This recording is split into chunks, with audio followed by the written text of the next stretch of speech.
Bismillah, Assalamualaikum warahmatullahi wabarakatuh. Alhamdulillah, wassalatu wassalam ala rasulillah wa ala alihi wa sahbihi wa man tabi'ahum bi ihsanin ila yaumiddin. Amma ba'du. Alhamdulillah, pada kesempatan kali ini kita masih diberikan nikmat oleh Allah Subhanahu wa taala sehingga kita dapat melanjutkan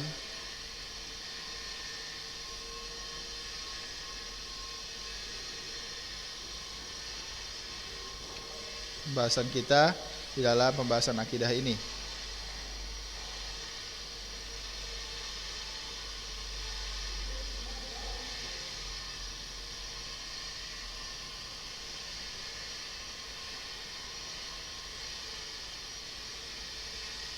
Ya, untuk pelajaran Qawaidul Muslah ini kita lanjut, walaupun tidak diujiankan tapi kita bahas saja untuk menambah pemahaman kita. Ya, jadi agak kita ulang dari kaidah salisah, ya, kaidah ketiga dari al-qawaid fi adillatil asma'i was sifat. Ya, jadi ini adalah faslun atau kitab atau fasal ketiga dan kita masuk kaidah ketiga yaitu zawahirun nusus sifat ma'luman bi'tibarin wa majhulatun bi'tibarin akhar. Jadi zahir nusus itu bisa dikatakan, itu bisa diketahui dari sisi satu sisi dan bisa diketahui dan tidak diketahui dari sisi yang lain. Maksudnya gimana? Ya, maksudnya dari sisi makna, maka zahir nusus, misalnya zahir nusus itu gimana? Contohnya summa stawa ila sama, ya. Ar-Rahmanu 'alal arsy istawa, ya. Allah istawa, bersemayam di atas ars. Nah, nususnya adalah, zahirnya itu adalah istawa. Istawa itu berada di atas ars. Ya, berarti Allah berada di atas ars. Maksudnya gimana? Maksudnya maknanya kita telah mengetahui bahwasanya maknanya itu seperti yang dikatakan di dalam Al-Quran, yaitu Allah memang benar-benar di atas ars, bukan di mana-mana. Akan tapi kaifiatnya bagaimana? Apakah seperti manusia, ya, berada di atas kasur? Waliyadzubillah, tidak mungkin, karena Allah tidak sama seperti makhluk. Apakah bagaimana? Maka itu kita tidak tahu. Maka itu dia dari kaifiahnya, deskripsinya, maka itu majhulah, tidak diketahui. Dalilnya apa? Ada dalil dari as-sam'i wal aqli, ada dari dalil Al-Quran dan Sunnah, ada dari akal. Adapun dari Al-Quran, Allah Subhanahu wa taala berfirman, kitabun anzalnahu ilaika mubarakun yadabbaru ayatihi wa liyatadzakkaru ulul albab. Nah, lihat sini, liyatadzakkaru ulul albab. Jadi harus dipahami, ya. Dalil-dalil Al-Quran itu dan as-sunnah, ya, misalnya yadullahi bal yadahu mabsuutatan, dan tangan Allah terbentang luas. Nah, itu bisa kita pahami, akan tapi makna saja. Adapun kaifiatnya, maka itu adalah ilmu gaib yang akal tidak mampu atasnya. Dan Allah SWT juga berfirman, inna anzalnahu qur'anan arabiyyan la'allakum ta'qilun. Nah, sengaja Allah turunkan Al-Quran dengan bahasa Arab agar kita dapat memahaminya, ya, memikirkannya, karena bahasa Arab adalah bahasa yang paling jelas dan yang paling bisa menunjukkan kepada makna. Kemudian Allah berfirman juga, wa anzalna ilaika dzikra litubayyana lin-nas ma nuzila ilaihim la'allahum yatafakkarun. Lihat di sini, yatafakkarun, Allah memerintah untuk kita berpikir. Berarti bukan tidak bisa dipahami itu. Makna bisa dipahami, akan tapi kaifiatnya yang tidak bisa, akan tapi maknanya itu bisa. Wa tadabbur la yakunu illa fi ma yumkinul usul ila fahmi liyatadzakkarul insan bima fahimahu. Dan tadabbur itu adalah, maksudnya tidak mungkin kecuali untuk memahami, ya. Dikatakan tadabbur adalah untuk memahami apa yang harus dipahami. Dan Al-Quran diturunkan dengan bahasa Arab adalah untuk dipahami, ya, karena bahasa Arab adalah paling jelas maknanya, ya. Jadi Allah menurunkan dengan bahasa Arab, dan perkataan Allah adalah perkataan yang paling jelas dan jelas untuk diketahui. Wa illa lama kana farqun baina an yakuna bil lughatil arabiyyah aw ghairuha. Kalau misalnya nggak bisa dipahami, maka tidak ada bedanya antara bahasa Arab dan bahasa lainnya. Tapi kenapa Allah memilih bahasa Arab dan diturunkan di kalangan orang Arab? Karena dan Rasulnya juga dari orang Arab, karena bangsa Arab dan bahasa Arab ini adalah bahasa yang paling jelas dan gampang dan paling bisa untuk menyampaikan makna atau maksud Allah Subhanahu wa taala dibanding bahasa-bahasa yang lain ya. Terkait dengan banyaknya mufradat dari bahasa Arab ya, ada yang tidak ada mufradatnya di bahasa lain, ada di bahasa Arab dan seterusnya. Dan penjelasan Nabi bahwasanya Al-Qur'an itu untuk seluruh manusia, mencakup semua penjelasan, yaitu dari lafaz dan maknanya. Berarti maknanya dapat dipahami juga. Adapun secara akal adalah ya, bahwasanya dalil, nusus, sifat itu dapat diketahui dari satu sisi dan ada yang tidak bisa diketahui dari sisi-sisi yang lain. Diketahui secara aslul makna, secara maknanya saja. Ketika dikatakan tangan, maka kita dapat memahami maknanya adalah tangan Allah, bukan kaki, bukan muka. Ketika dikatakan tangan, ya tangan, itu dia maknanya. Kita dapat mengetahui bahwasanya itu tangan gitu. Tangan Allah terbentang luas, bal yadahu mabsutatan. Akan tapi bagaimana deskripsi tangannya, kaifiah tangannya bagaimana? Ya, berkerut, punya jari, apakah bagaimana? Wal iyadzubillah, kita enggak tahu karena itu adalah hal gaib yang akal tidak mampu dalam memikirkannya. Paham ya? Itu dia. Secara akal, fal'an minal muhal an yunazzilallahu kitab wa yatakallam rasulahu bi kalam yaqsadu biha kitab wa hadzal kalam an yakuna hidayah. Ya, di sini maka sekarang mustahil bahwasanya ketika Allah sudah menurunkan kitab dan mewahyukan kepada rasulnya bi kalamin yaqsadu bihal kitab wa hadzal kalam an yakuna hidayatan lil khalqi wa yabqa fi a'zamil umur wa ashadduha darurah majhulatul ma'na bi manzilatil hurufil hijaiyah allati la yufham minha syai'in li anna zalika min as-safahu ladzi tabahu hikmallah. Ya, ketika kita mengatakan bahwasanya ayat-ayat baliyadahu mabsutatan itu tidak bisa dipahami, nah itu sangat salah. Kenapa? Karena sangat mustahil. Allah telah menurunkan Al-Qur'an, telah mewahyukan kepada Rasulnya ya, dan Allah sangat menginginkan, dan Al-Qur'an ini adalah hidayah yang sangat jelas untuk para hamba-hamba Allah ya, dan sangat disayangkan ketika ada seorang yang mengatakan bahwasanya huruf-huruf bahasa Arab ini tidak dapat dipahami ya, hanya karena dia tidak mau mengakui makna dari nusus-nusus sifat tersebut. Tidak mungkin, itu adalah kebodohan dan menghilangkan terhadap hikmah Allah. Jadi tidak ada hikmah Allah menurunkan kalimat bal yadahu mabsutatan wal iyadzubillah ya. Jelas, sangat jelas hikmahnya bahwasanya Allah menetapkan adanya tangan bagi Allah Subhanahu wa taala, akan tapi deskripsinya kita tidak bisa mengetahuinya. Sebagaimana Allah Subhanahu wa taala berfirman, kitabun uhkimat ayatuhu tsumma fussilat min ladun hakimin khabir. Ya, di sini kitab yang Allah turunkan itu adalah muhkam, yang sangat jelas ayat-ayatnya, kemudian ditafsil ya oleh Allah Subhanahu wa taala sendiri. Dan itu adalah dalil-dalil yang menunjukkan bahwasanya semua makna di Al-Qur'an, tekstual Al-Qur'an itu dapat dipahami ya secara asul makna, akan tapi deskripsi dari sifat-sifat Allah Subhanahu wa taala itu yang tidak dapat kita pahami. Karena itu adalah hal gaib yang tidak dapat dicakup oleh akal.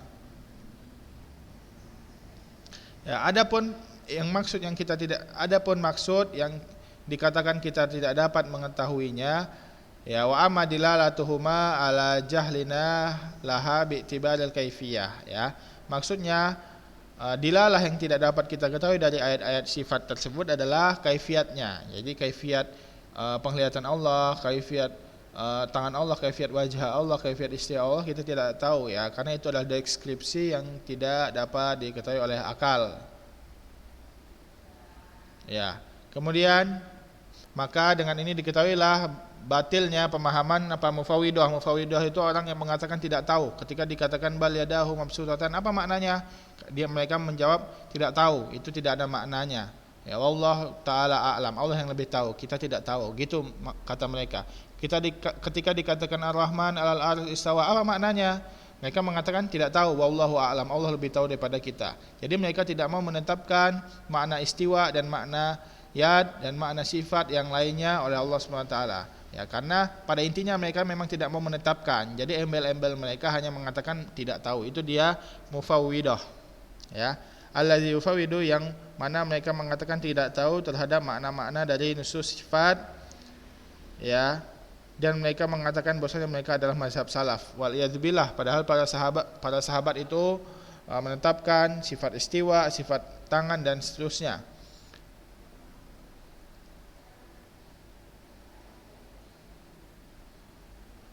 Ya, dan orang-orang salaf itu bari'una, berlepas diri dari mazhab mereka. Ya, dan sangat banyak perkataan-perkataan dari para salaf terhadap penetapan makna-makna, yang mana Mufawwidah ini mengingkari makna-makna. Akan tapi orang salaf dari kalangan sahabat, tabi'in dan tabi'ut tabi'in itu menetapkan makna ya secara ijmal, ya bahkan secara terperinci jika ada dalil tentangnya, dan mereka berlepas diri atau mengatakan tidak tahu di dalam kaifiyat. Maka lihat di sini ada perbedaan. Orang-orang Mufawwidah, mereka ketika dikatakan bal yadahu mabsutatan, tangan Allah terbentang luas, apa maksudnya? Mereka mengatakan kami tidak tahu maknanya dan tidak tahu kaifiatnya. Mereka mentafwid, maksudnya mengatakan tidak tahu terhadap dua itu, yaitu makna dan kaifiat. Akan tapi Ahlussunnah wal Jamaah dari kalangan salaf mengatakan bahwasanya ketika dikatakan bal yadahu mabsutatan, apa maknanya? Mereka mengatakan, Ahlussunnah wal Jamaah mengatakan bahwasanya di sini Allah menetapkan sifat tangan. Akan tapi bagaimana kaifiat tangan, itu baru mereka mengatakan tidak tahu. Itulah dia jalan yang benar, yaitu menetapkan makna dan tafwid terhadap kaifiat. Adapun orang-orang yang salah, yaitu dari kalangan Mufawwidah, mereka mengatakan tidak tahu di dalam makna dan kaifiat. Jadi di sini kesalahan mereka adalah tidak menetapkan makna. Adapun kaifiat memang kita tidak mengetahuinya, maka di sini ditafwid atau dikatakan tidak tahu, ya. Paham ya? Semoga Allah memberikan kita untuk taufik untuk memahami ini, karena ini agak sedikit ribet ya tentang asma sifat. Ya, makanya ditaruh asma sifat ini untuk kelas 12, karena kelas 12 yang sangat memungkinkan untuk menangkap ya pemahaman-pemahaman begini ya. Adapun kelas 11 dan kelas 10 itu belum masuk ke dalam asma wa sifat. Ya, dan Syekh Islam Ibnu Taimiyah yang menulis di dalam kitabnya yang terkenal yaitu Al-Aqlu wan Naqlu, ya, perbandingan antara akal dan nakal, ya. Beliau mengatakan wa amat tafwid fa minal ma'lum anna Allah amarana bitadabburil Qur'an wa khaddana ala aqlihi wa fahmihi kaifa yajuz ma'a dzalik an yuradu. Kita ulang, wa amat tafwid fa minal ma'lum anna Allah amarana bitadabbur al-Qur'an wa haddana ala aqlihi wa fahmihi fa kaifa yajuz ma'a dzalik an yurada minna al-i'rad an fahmihi wa ma'rifatihi wa aqlihi wa hina idzin fayakunu ma wasafa Allahu bihi nafsah fil Qur'an aw katsirun mimma wasafa Allahu bihi nafsahu la ya'lamul anbiya ma'nahu bal yakulun kalaman la ya'kiluna ma'nahu. Ya, lihat di sini adapun tafwid itu, maka kita ketahui bahwasanya telah diketahui bahwasanya Allah memerintahkan kita untuk bertadabbur, ya. Dan Allah membatasi tadabbur kita secara akal dan pemahaman kita. Fa kaifa yajuz, maka bagaimana ya kita bisa menolak ya pemahaman dari dalil-dalil tersebut. Padahal ketika kita membacanya kita langsung memahami makna dari dalil tersebut. Ya, bagaimana kita dapat menolak ya seperti ahlul Mufawwidah, maksudnya dikatakan bal yadahu mabsutatan, mereka menolak makna tangan dan mereka mengatakan tidak tahu. Waliyadzubillah, padahal mereka pada hakikatnya telah tahu bahwasanya itu makna tangan, ya, akan tapi embel-embel mereka saja mengatakan tidak tahu.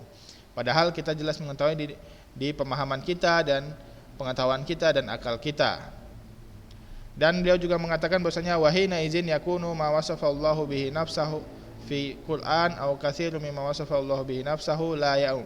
Maka kebanyakan dari yang apa Allah tetapkan di dalam Al-Quran dan hadis dari nama-nama beliau dan sifat-sifat beliau, banyak yang tidak diketahui para nabi. Maksudnya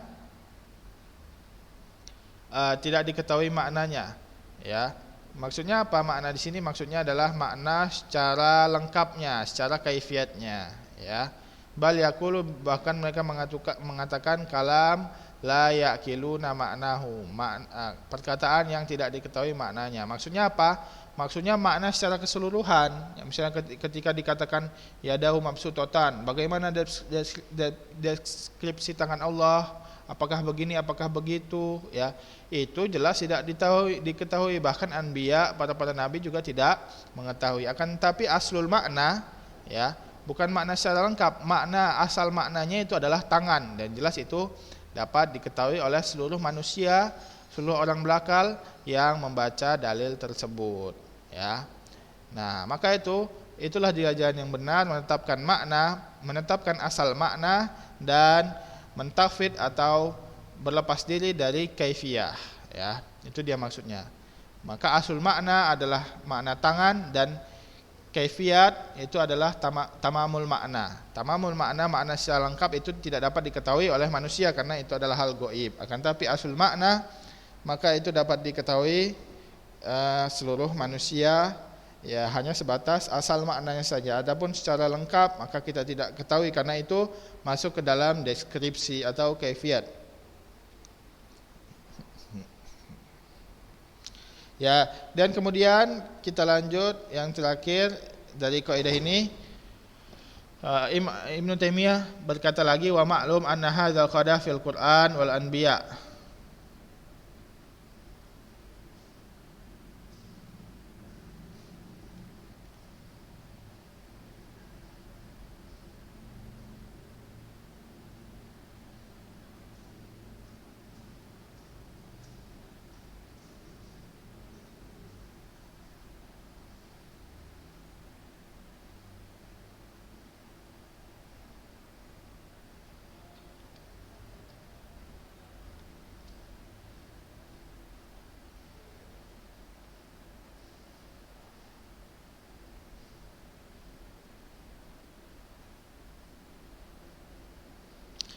Dan maklum dan diketahui bahwa ini adalah pencelaan terhadap Al-Quran dan Anbiya, ya.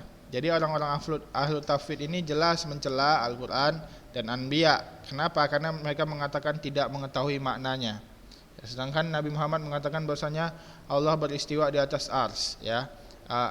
Maksudnya Nabi Muhammad meyakini bahwasanya Allah beristiwa di atas ars. Sedangkan orang ahlu tauhid ini mengatakan tidak tahu maknanya, ya. Jadi mereka mengingkari makna istiwa. Maka ini adalah pencelaan terhadap Al-Quran. Mana Al-Quran mengatakan begitu, mereka mengatakan tidak. Ya, para nabi mengatakan begitu, mereka mengatakan tidak, ya. Izkan Allahu anzal Al-Quran wa akhbara annahu jala hudan wa bayanan linnas wa amara rasulah ayuballigul balagul mubin wa yubayyina linnasi ma nazzala ilaihim wa amara bitadabburil Quran wa aqlahu wa ma hadza fa asrafu ma fihi wa huwa ma akhbara bihi rabbah an sifatihi. Ya, karena jelas kenapa mereka ini termasuk pencelaan terhadap Al-Quran dan Sunnah, Al-Quran dan para nabi, ya. Kenapa orang-orang mufawwid ini dikatakan mencela Al-Quran dan para nabi? Karena jelas bahwasanya di sini Allah menurunkan Al-Quran dari langit ketujuh kepada Nabi Muhammad itu, dan menjelaskan bahwasanya Al-Quran ini adalah penjelas yang sangat jelas bagi manusia, dan Rasul juga diperintahkan untuk menyampaikan Al-Quran yang mana itu adalah penjelas bagi kehidupan manusia, dan manusia diperintah untuk bertadabbur, untuk memahami dengan akal-akal mereka, dan yang paling asraf dan paling mulia yang disebutkan dalam Al-Quran ini adalah tentang sifat-sifat Allah Subhanahu wa taala.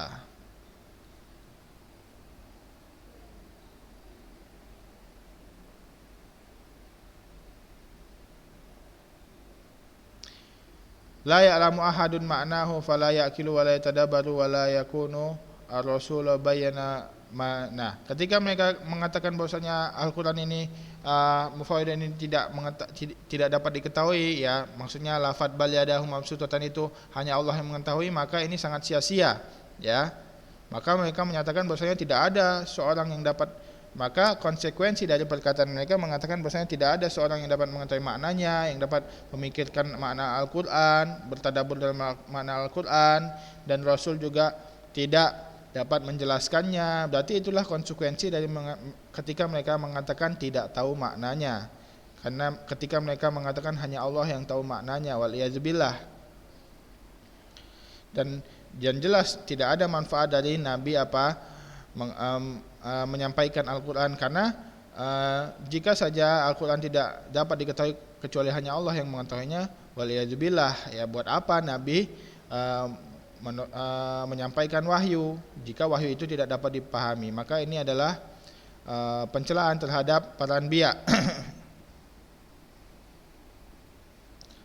Wala hadza takdir fayaqulu kullu muhid wa mubtadi' haqqun fi nafsil amr ma alam tahu bi ra'yi wa aqli wa laysa fi nususi ma yunaqidu dzalik. Wala hadza takdir fayaqul kullu muhid wa mubtadi'il haqq fi nafsil amr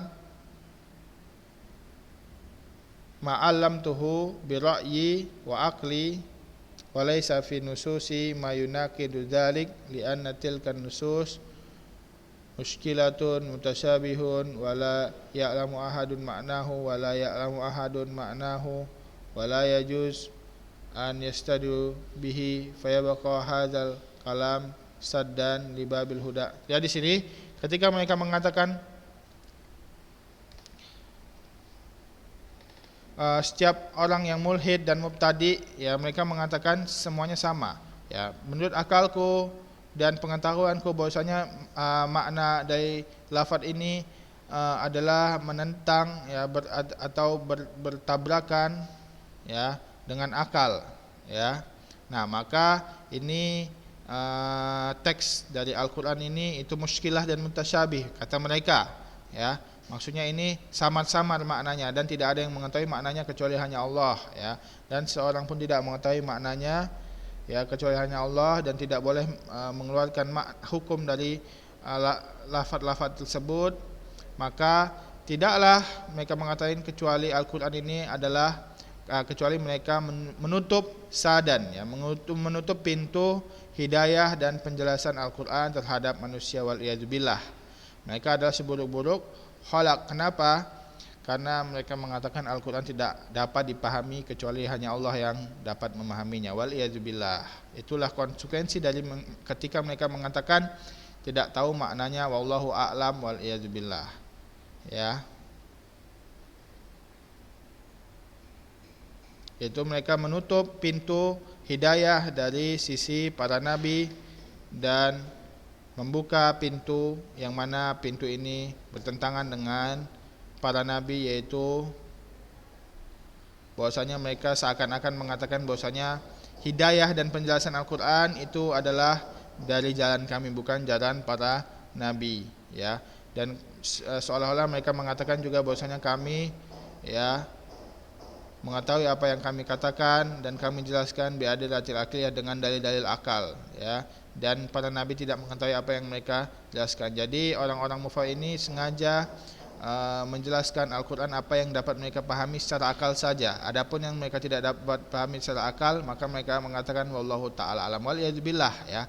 Bahkan yang bagus adalah menurut Ahlussunnah wal Jamaah dan thariqah para nabi adalah menetapkan apa yang masuk akal dan tidak masuk akal. Yang tidak masuk akal itu adalah hal-hal gaib yang tidak dapat dipahami oleh akal.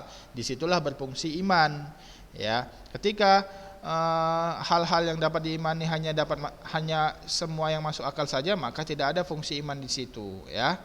Ketika itu tidak masuk akal, maka disitulah kita sami'na wa ata'na, disitulah iman berperan penting, yaitu untuk memahami, untuk mengimani apa-apa yang tidak masuk akal akan tapi tertulis di dalam Al-Quran dan Sunnah yang sahih. Maka kita wajib untuk memahami. Maknanya dapat nggak diketahui? Dapat secara asal makna saja, ya.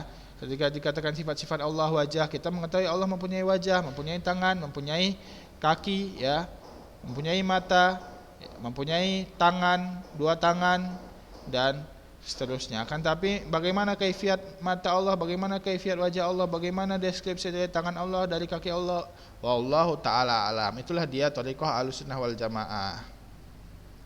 Ya, jadi bedanya orang mufawwid itu mengingkari makna, akan tapi Ahlussunnah itu tetap menetapkan makna seperti yang ditulis di dalam Al-Qur'an.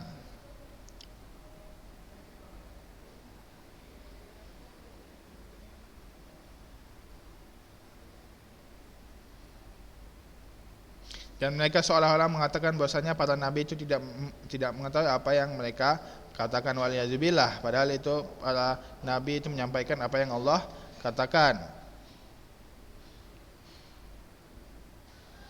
Wa yubayyinu muradahum, maksudnya mereka mengatakan seolah-olah para nabi ini tidak dapat menjelaskan apa yang dimaksud, waliyazubillah.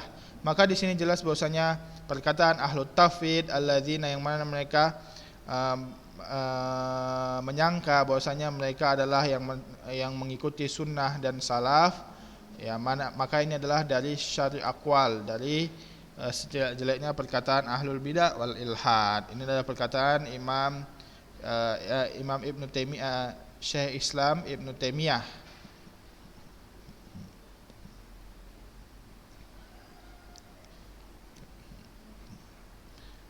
Syekh Islam Ibnu Taimiyah, yang mana perkataan ini sangat rinci di kitab beliau Al-Aqlu wan Naql.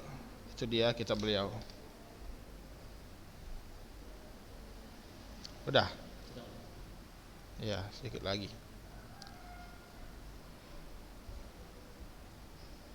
Ya, di sini ya mu'alif, maksudnya Syekh Shalih bin Utsaimin yang menulis kitab Qawaidul Mursal ini menukil perkataan yang sangat jelas dan ringkas dalam membantah orang-orang ahlu tauhid, yaitu dari perkataan Syekh Islam Ibnu Taimiyah yang diambil dari kitab beliau Al-Aqlu wan Naql. Ya, jika yang Ustaz jelaskan ini kurang jelas atau agak cepat, maka silahkan diulang-ulang videonya. Kalau udah didengar 2-3 kali, insyaallah nangkaplah minimal sedikit apa yang dimaksud oleh Syekh Islam Ibnu Taimiyah dalam membantah orang-orang tauhid atau al-mufawwidah di dalam tekstual atau zahir kitab dan sunnah Allah Subhanahu wa taala. Itu dia yang kita bahas pada pembahasan kali ini. Adapun seterusnya itu kita lanjutkan untuk pertemuan minggu depan. Kita tutup dengan doa kafaratul majlis. Subhanakallahumma wa bihamdika asyhadu an la ilaha illa anta wa astaghfiruka wa atubu ilaih. Wassalamualaikum warahmatullahi wabarakatuh.